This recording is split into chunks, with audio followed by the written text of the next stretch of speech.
Star Wars Idiots Array. Oh man, that is a film that took a lot of elbow grease. We went over budget a little bit. It was a $3,000 budget, and I think by the end of it, it ended up costing me $5,000. And I don't know how I pulled it off, to be honest. This was a film that it came about right at the end of my acting seminar. I took about 3 years of studying acting at William Esper Studios.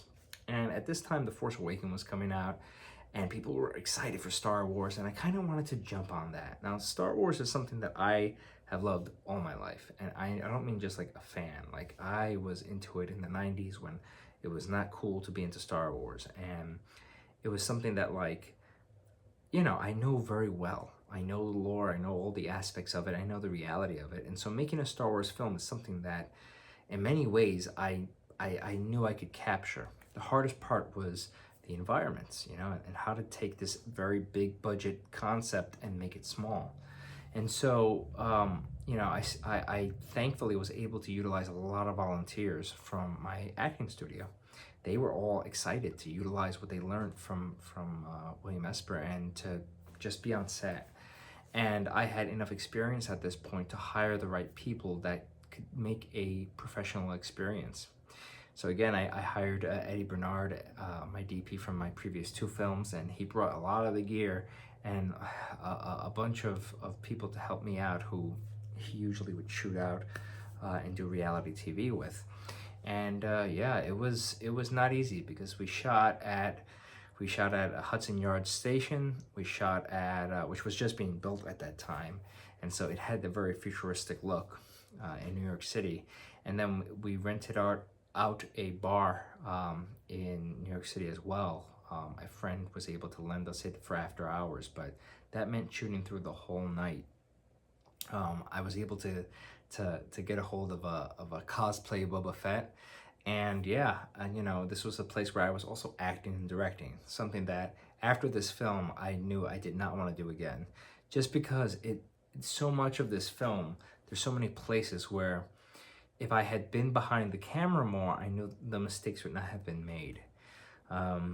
And so it was a fascinating experiment, but what I will say is that all of the actors in this film gave it 100%, even the extras that are just standing around. Like, I have some notable names and up-and-coming actors that decided to help me out in this film, and I'm really grateful to them. And, you know, everything, even the sound designer, my man, Mike Dagan, the mad sonicist, he put so much work into this. So if you listen to this film with headphones, it's like listening to a legit Star Wars film. It's incredible. And so what I did for the director's cut was there were some pacing issues throughout the film, especially towards the beginning where there was a lot of exposition, a lot of bad accents, and towards the end, the action flowed a little weird. So I decided to go in, cut those out, fix the pacing a bit, use some alternate shots, which I was able to find all these years later, and then give it a little bit more of a color grade that was true to Star Wars. And so I feel like at the end, you know, this is one of those films that I never had an issue with how it came out. I was pretty happy with it.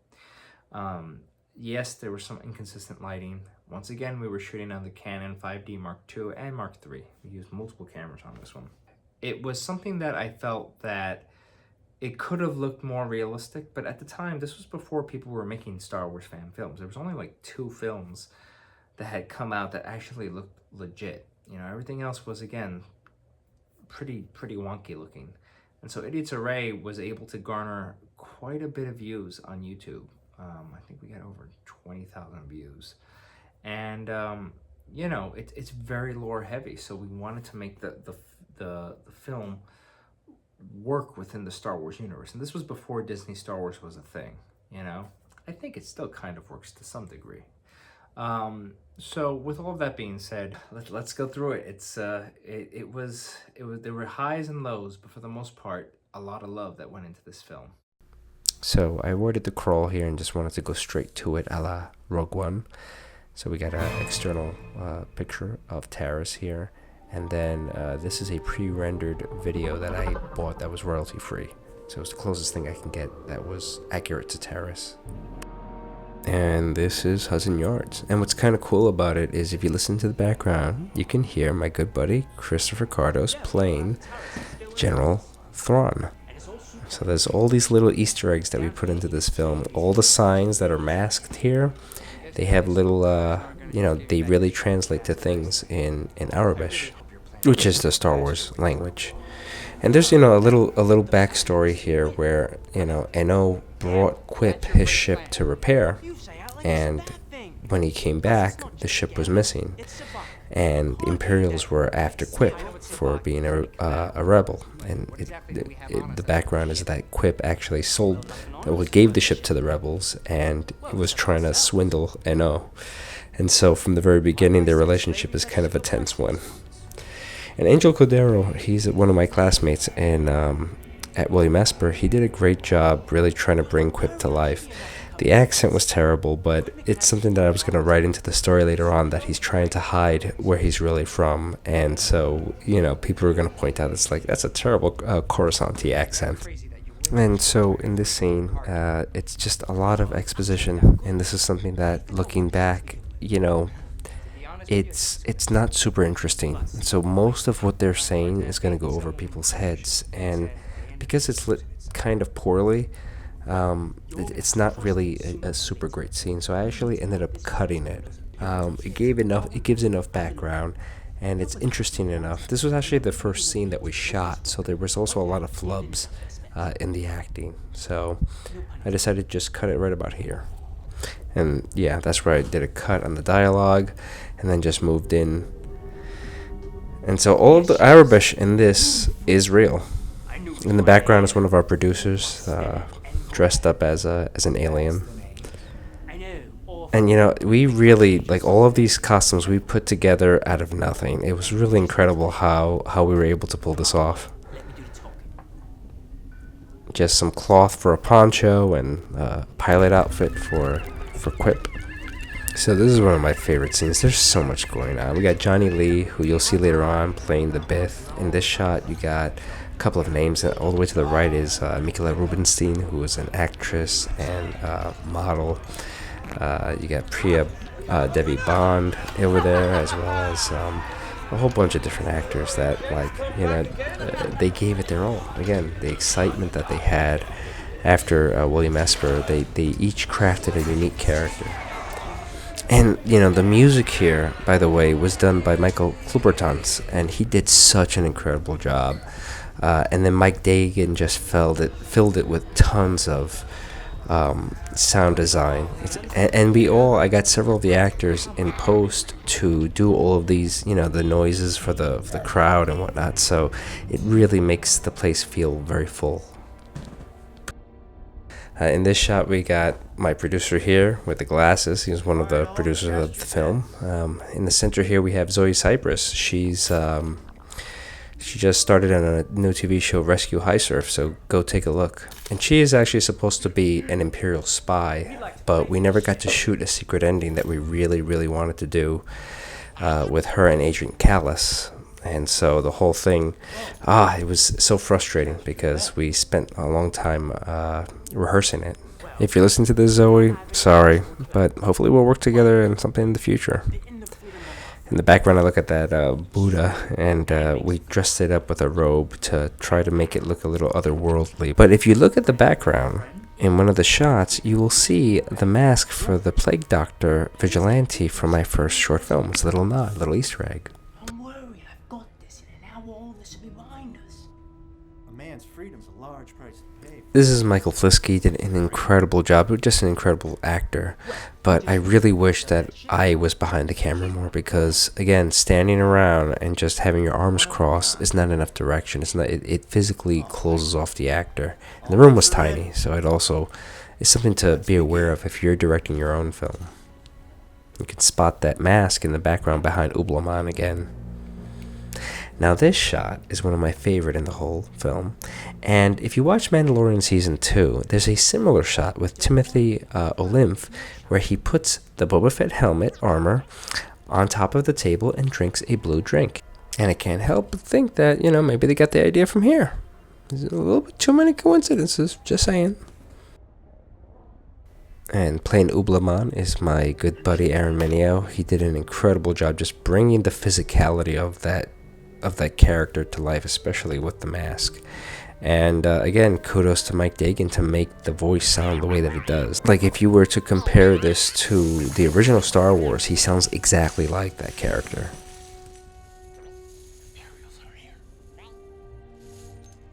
So what happened to being a pro? Sorry, mate. Corellian Spike is more my game.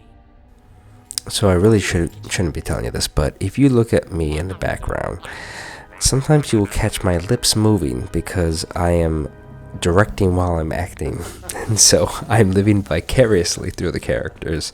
There's a couple of spots, especially where Zelo over here, Mike Fliskley's character, is talking.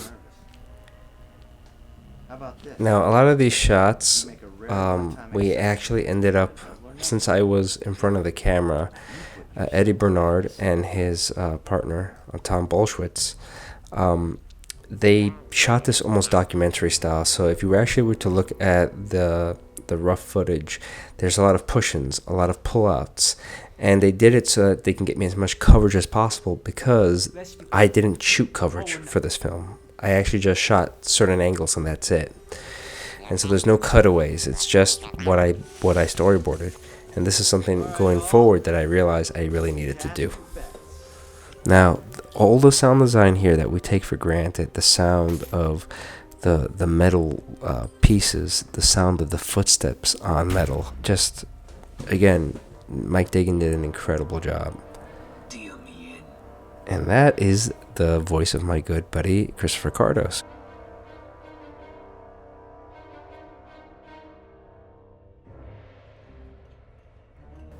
I will say blocking this in the small area was very difficult. And this is something that, again, a new filmmaker won't really understand, is that you really need space when you're shooting and when you're filming. A space this small really, it doesn't allow for the type of depth that you need, nor for the lighting setups.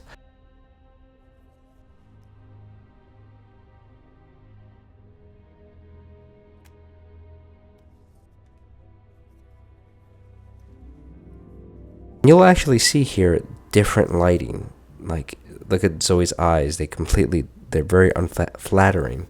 And it's because we didn't have all the lights from the first shoot and the second shoot, because this was a 3-day shoot that we did at this location.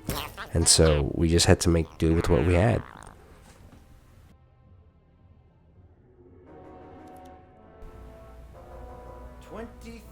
Again, another strange shot that has very strange composition. You know, you'll see a lot of that in this film, that the shots are just functional. Something else that I don't normally do in my films are a lot of close-ups, but we have a lot of close-ups here because it's a card game, and because it's many, you know, it's such a small room. Which, by the way, the whole card game idea actually was Angel's idea. We had talked about Star Wars, and he said he always thought it would be cool to have a film about just a Star Wars card game. So kudos to him. That's what Mac, right? I told you I had it under control. Now, if you'll excuse me. Right. Okay. Well, I did lose the first hand. To be fair, I'll take the ship, and you guys can have the part.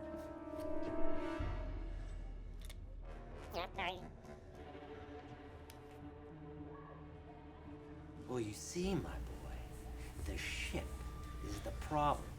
You can see my lips start moving in the background there. Generators, X-wing fuselages, and Y-wing communicators. I gotta say that, you know, I'm very happy with how the actors brought this scene to life. And despite the strange composition and the distortion that we're getting, you know, from the different camera angles, there is a sense of cohesiveness to the scene, and it's really because of the actors.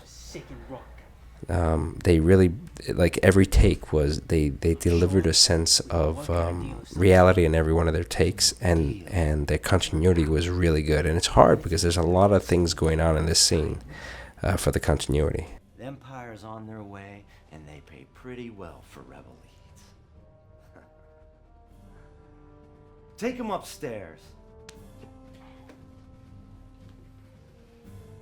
Hey, at least you won the game. Hold it right there. The The pilot's coming. actor who plays Boba Fett here was actually not an actor at all. He goes to cosplay conventions as Boba Fett, and the effort that he gave was incredible. We shot this on a Sunday night. He literally went the whole night and then went straight to work, and he was great, you know, and he had to use his body a lot to convey the emotion that we needed. Corellian standoff is a term that I coined, so just want to make it clear, if Disney ever uses it, just know it started here. How's this gonna end for you? Only one hit needs vaporizing. The other two just need persuading. That is a callback to Darth Vader saying no disintegrations. Oh, hold on. We got 2 rebels. The Empire's expecting the captain of the ship. You can take the other one. The other one is no use to me. I'm leaving it with the pilot. Now, the whole background here in this story is that Eno is not really a Jedi, and so he doesn't want to bring any attention to him, but he is Force sensitive, and the lightsaber he got, he uses very reluctantly. Now, the special effects were done by a separate company, and they did an incredible job, I gotta say. It's one of the things that really make this film more, and at the time, you wouldn't see these special effects done for short films. Now, this is a place where I cut and fixed up in the director's cut because the pacing was just a little bit too choppy. Again, characters standing around. Thought you were just smuggling parts. Now, if I were directing this scene today, the fact that they're not aware of the other 2 characters fighting and that they're just chilling out here and exchanging dialogue is a problem. And so I'd create a little bit more urgency in their acting because, again, these 2 characters are fighting.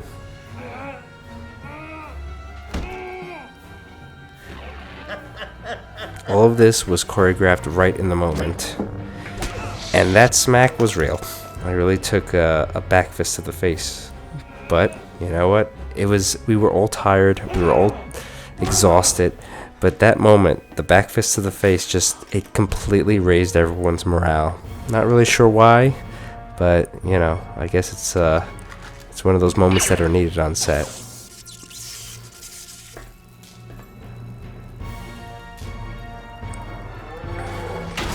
And that piece that came from the ceiling was a piece of my car that came off and that I kept in the trunk.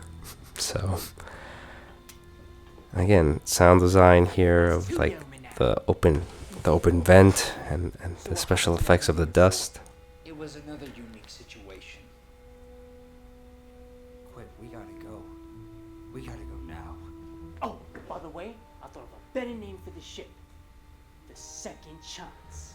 Oh, let's go. Now, these are 2 nods. This and the Stellar Envoy were nods to what Quip, who is a real character in the Legends continuity, named the Millennium Falcon. And so we wanted to kind of make a nod to that. And of course, Ublaman gets away with the money.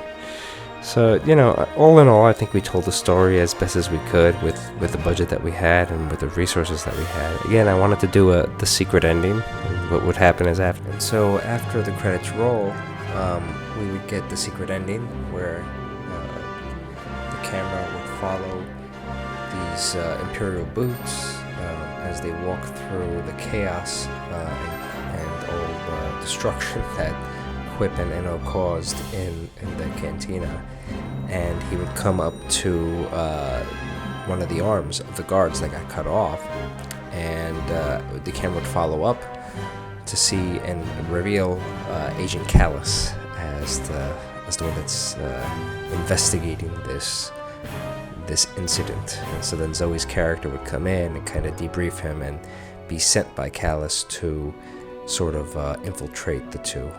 So it would set up a sequel, and there's a whole backstory I wrote for this film.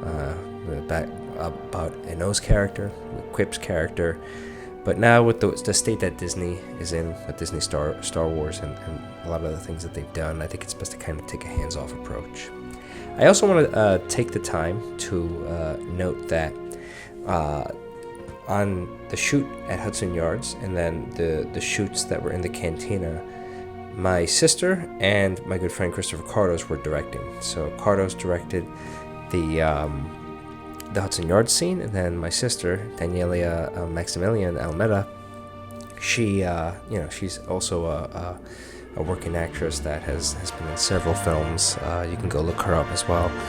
And so she directed the acting in the scenes. So a lot of those moments that, like with when Zelo slams his hand and whatnot, they came about from her direction. So these are two incredible actors who I trust, and just very thankful for the help on this project.